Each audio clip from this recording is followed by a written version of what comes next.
Bruce, the Christian story is a particular story about a particular group of people in the Old Testament. Then through that particular group of people comes a particular person, Christ. And this story is supposed to be applied to all people, through all times and all places, for the whole world. Can you begin to talk about the challenges of taking a particular story to universal context? Yeah, so we have this universal Lord, Christ, who is the Lord over all people and all times and all places. And his revelation of himself is universal. It's a universal message. And yet the challenge is that all people everywhere are human. And as humans, we have bodies and we live in social and cultural contexts. And so every time we preach the gospel, we preach it in a cultural context, whether we live in Beirut or Boston or Beijing. And so that's the challenge. So you're telling me that people, their ears are tuned to hear messages in a certain way. Absolutely. And this particular message has to be heard in a certain way in order for people to respond to it. That's right. And we have to get them to a place where they can hear the gospel with clarity. That's right. So they can respond to it in faith. Yep. Can you help us begin thinking about theologically, how do we think about contextualization?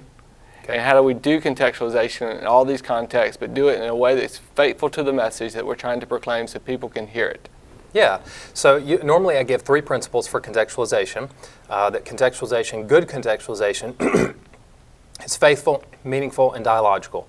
So it's faithful in that we're trying to be faithful to God's revelation, faithful to the Scriptures. We're trying to express exactly what God has said about himself and about us and about salvation.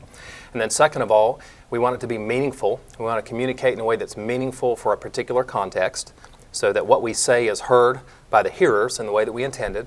And finally, it should be dialogical.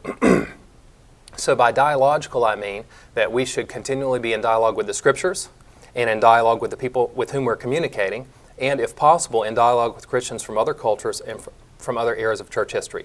So if I walk into a culture and begin to speak the gospel, I can begin to address the questions that people have in that cultural context using categories that they've got. But as I dialogue with them, I let them see that the Scriptures will actually come back and give them a better set of questions and a better set of categories. And so things are already better.